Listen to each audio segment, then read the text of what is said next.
Chibai, I'm from Nagaland and today I'm gonna sing Mizo song. So if I did any mistake, please forgive me.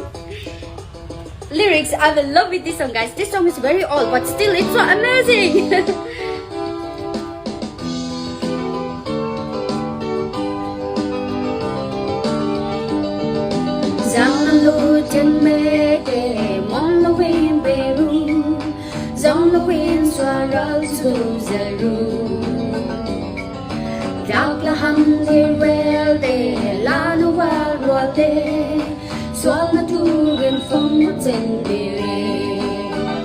Nè na quan chuột ru la ý xoang mặt xoa đi bồ rau nè để chán chuột đôi ru cần nè nghe toan đi sao thiếu thế thế nè chu cần nè ăn nè tu bắt thiang vào đi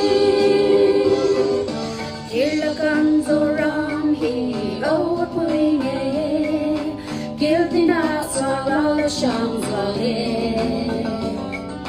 Harahum do ene lal sipai wale ne na la ne gam bila angu ne na quan chua ru la li sa ma chua ni bo ra ne ke chan